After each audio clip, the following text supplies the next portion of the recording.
Olá pessoal, eu sou o professor Michel, editor do site História Digital, e nesse vídeo nós vamos ter uma aula completa, tá, sobre a administração colonial em apenas um slide. Lembrando que essa aula será dividida em duas. Nesta primeira, ou neste primeiro vídeo, a gente vai ter uma abordagem mais expositiva a respeito do tema, e no outro vídeo, que já vai aparecer no final dessa aula, nós vamos ter na parte de cima e também no link de descrição, tá? Aí nós vamos ter a resolução de algumas questões junto com uma recapitulação do tema. Essa aula também está disponível para aquisição aqui no campo de descrição, ok?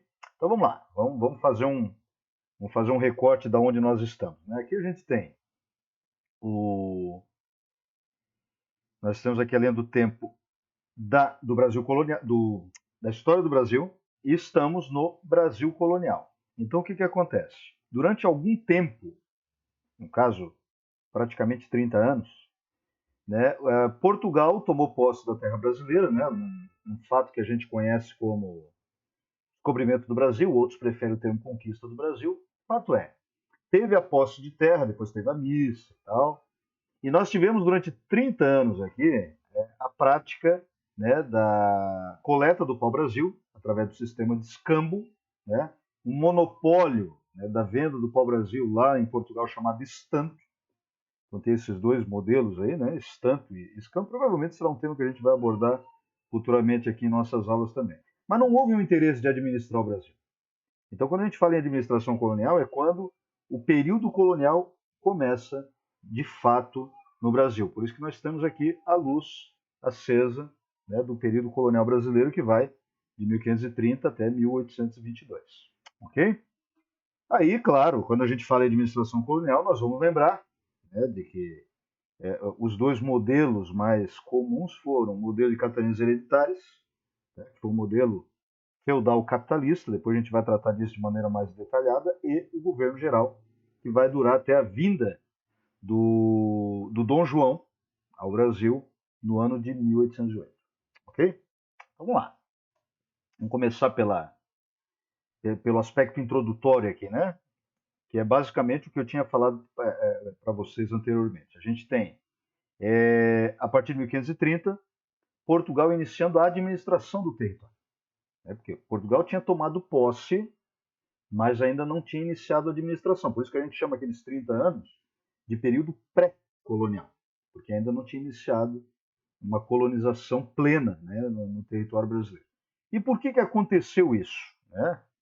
Então eu já vou até abrir aqui, porque um fato tem relação com o outro. Então, o que nós temos vários países europeus insatisfeitos com o Tratado de Tordesilhas.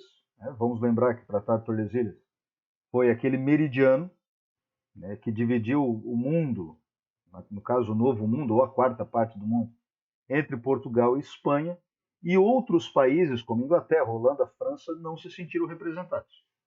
Então acabaram é, invadindo o território não só portugueses, mas territórios espanhóis também, devido a essa insatisfação, a essa discordância, né, com o Tratado de Tordesilhas, tanto que Francisco I, que era rei da França, né, ele dizia, né, cadê o testamento de Adão?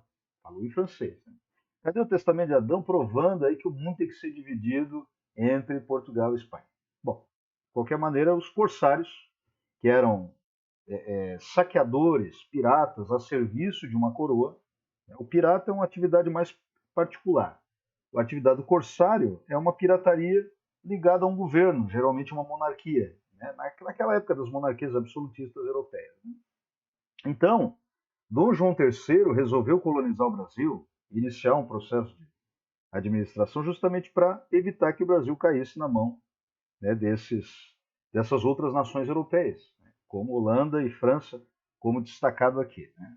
Aí ele manda, né, um leal fidalgo, Martim Afonso de Souza, um nobre português, ao Brasil para povoar o território, né, expulsar os invasores, no caso os corsários que aqui estavam saqueando, invadindo o território que hoje a gente chama de Brasil, e iniciar o cultivo de cana-de-açúcar. Então, a cana-de-açúcar ela já foi um modelo econômico que depois vai ficar muito vai ser muito comum nos chamados engenhos, né? Quando a gente fala do ciclo do açúcar, por exemplo, ou período açucareiro, como outros gostam de falar, mas nós temos um produto que já era cultivado em territórios portugueses, né? Como Ilha da Madeira. Nós temos em algumas regiões do litoral africano, né, o cultivo de cana-de-açúcar e só trouxeram o modelo para cá, né? Então, a primeira vila, inclusive, fundada por Martim Afonso de Souza, foi a Vila de São Vicente, que, por sinal, a capitania de São Vicente era do próprio Martim Afonso de Souza, né? E aí nós temos Duarte de Coelho comandando, né, o donatário, depois a gente fala disso, donatário, né, comandando lá a capitania de Pernambuco, que também ficou muito famosa por causa do cultivo de cana-de-açúcar e por causa da produção de açúcar também. Bom, essa colonização, essa administração, ela ficou caracterizada pelas câmaras municipais, ou seja, essa administração era mais local, né, não havia uma ideia de federação, né, uma ideia de país como existe hoje. Isso foi depois da independência, mais especificamente alguns elementos aí veio depois do período da proclamação da República, né? Então nós temos essas câmaras municipais administradas por homens bons, né? Homens bons é o nome que se dava naquela época a pessoas que, geralmente grandes proprietários, né, que tinham uma relevância política no âmbito local, né, nessas vilas, e que eram cristãos, católicos, né? Então tinha que ser um cristão velho, não podia ter sido convertido depois de adulto, por exemplo, como judeus que se tornavam cristãos novos, não podia ser escravo, né? E geralmente era alguém ligado aí a um grupo mais médio, né? Que não era um grande nobre, mas acabava tendo essa relevância para administrar as cidades, né? As câmaras municipais. Bom, a primeira forma de administração mais específica foi o sistema de capitanias hereditárias, a partir do ano de 1534, que, como eu tinha falado lá na parte introdutória, com a linha do tempo, foi um sistema meio feudal, meio capitalista. Meio feudal porque se fundamentava na divisão de terras, então o território brasileiro foi dividido em 15 lotes com 12 donatários, tá? Alguns falam 14 lotes, né?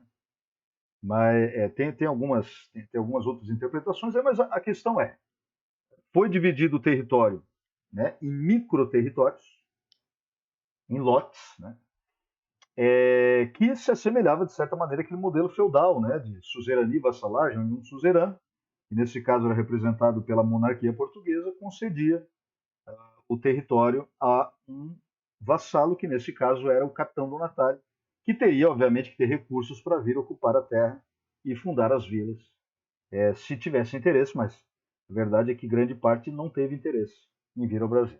Bom, a carta de doação era o documento que consolidava, né, a doação da terra, e os forais, da onde vem a palavra foro, né, garantia alguns direitos, né, como fundar vilas, a doação de sesmaria. Sesmaria era um sistema de doação de terras que vinha lá do período de Portugal medieval. Então, desde a Idade Média existia um sistema, né, de doação da sexta parte da terra, da onde deriva então a palavra sesmaria. E esse sistema de doação foi muito importante, né, no Brasil, ou muito comum no Brasil, até a Lei de Terras de 1850, quando então o sistema de aquisição de terras passou a ser apenas mediante a compra.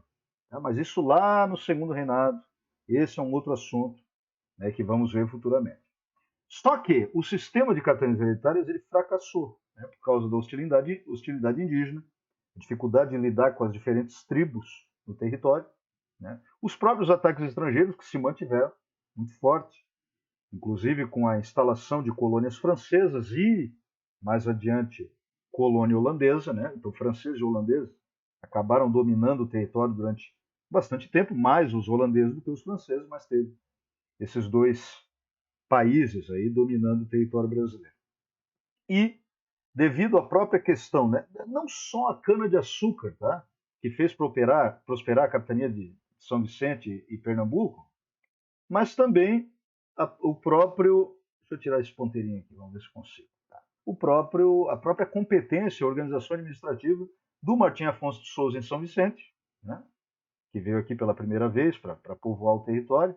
Ele, teve o Fernando de Noronha também, na região lá perto da ilha, em homenagem ao seu nome, né? Que era um grande vendedor tinha uma empresa, né, monopolista de pau-brasil em Portugal, era um judeu. E nós temos também Duarte Coelho na capitania de Pernambuco. Aqui nós temos uma imagem, tá, sobre o sistema de capitanias, né? Esse aqui é o mapa de Luiz Teixeira, de 1534, ou seja, tão logo o sistema foi implantado, né, que mostra aqui mais ou menos, de forma clássica, né, como é que se dividiu o sistema de capitanias hereditárias, em 15 lotes, né, mais ou menos até a região de Santana, que é equivalente onde hoje fica Santa Catarina, e aqui uma releitura, né? Não é bem uma releitura não, né, gente? É tipo uma reestruturação, né, do sistema de capitanias mais próximo do que realmente foi. Aqui já foi organizado mais recentemente, do ano 2014, por Jorge Pimentel Sintra, né? Então a gente vê que aqui tem um recorte meio que vertical, né? Maranhão, Piauí, Ceará, Rio Grande do Norte. Aí depois nós temos aqui Itamaracá, Pernambuco. Pernambuco era uma capitania bastante grande. Bahia, Ilhéus, Porto Seguro, Espírito Santo. Ó, São Vicente aqui, né? Do Martim Afonso de Souza. Tinha 2 São Vicente, né? Até onde chega aqui a região de Santana, né? Equivalente aí ao território entre Paraná e Santa Catarina. Né? E aqui o Duarte Coelho, né? Que acabou administrando e teve bastante sucesso, né, na administração de Pernambuco. E São Vicente também prosperou bastante. E como não deu certo, né, o sistema fracassou, teve desinteresse, muitos capitães donatários nem vieram ao Brasil para tomar posse da terra, nós tivemos então, né, uma mudança de planos e a instituição então do sistema de governo geral. O governo geral foi mais bem sucedido, tanto que teve longa duração, durou praticamente 300 anos. Foi de 1548 até 1808. Nós temos, inclusive, 1548 como o ano que Salvador, né, foi erguida aí como capital do Brasil. Né? Salvador, que vai de 1548 até 1763, como capital, né, na capitania do que depois ficou conhecido como Bahia. Bahia de Todos os Santos. Né? Bom, então, o governo geral era um sistema onde o governador geral ele governava segundo ordens de Portugal, então já era um sistema um pouco mais centralizado, né? Não dependia da vontade de um capitão donatário para vir aqui tomar posse. Né? Esses governadores gerais eram já nomeados por Portugal e haviam várias funções, né? Como, por exemplo, o provedor-mor. Vale cumpre lembrar aqui, ó, os governadores gerais, os primeiros, né? Tomé de Souza, Duarte da Costa, Mendes de Sá. Depois nós temos o Estácio de Sá, que vai fundar o Rio de Janeiro, São Sebastião do Rio de Janeiro, no ano de 1565. Né? Mas, de qualquer maneira, nós temos os cargos aqui. Né? O provedor-mor tinha o objetivo de arrecadar impostos e administrar as vilas. Né? Essas câmaras municipais, esse âmbito mais local, né, que a gente viu, relacionado inclusive com os homens bons. O ouvidor-mor, da onde vem a palavra ouvidoria, criação e julgamento das leis, seria praticamente uma função legislativa de criar a lei e uma função judiciária de julgar se a lei está sendo cumprida ou não. Obviamente, a coroa portuguesa, né, na época administrada e ocupada pelos Avis, pela dinastia Avis, procurava ter uma participação muito ativa, né, na maneira como era organizada a colônia, né? Colônia que passou a gerar grandes lucros para Portugal, aliás, que foi o Brasil. E o capitão Mor da Costa, que se manteve nessa defesa do litoral contra os corsários, saqueadores, pilhadores, piratas, né, que vinham tentar dominar, saquear e dominar o território brasileiro. Tá certo? Então, o que nós vemos aqui foram os primórdios da administração do território. Durante 30 anos o Brasil não foi colonizado, a partir de 1530 sim. O sistema de capitanias hereditárias que fracassou, né? E o sistema de governo geral, que então foi um sistema um pouco mais centralizado e que teve uma sobrevida bastante significativa, pois durou de 1548 até o ano de 1808.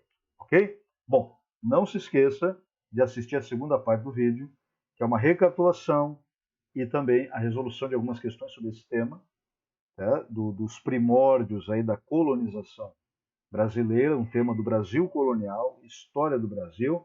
Está aqui em cima, tá? O link do vídeo da resolução, também na descrição desse vídeo. Se você gostou, dê um like, dê um curtir, compartilhe e até a próxima. Valeu!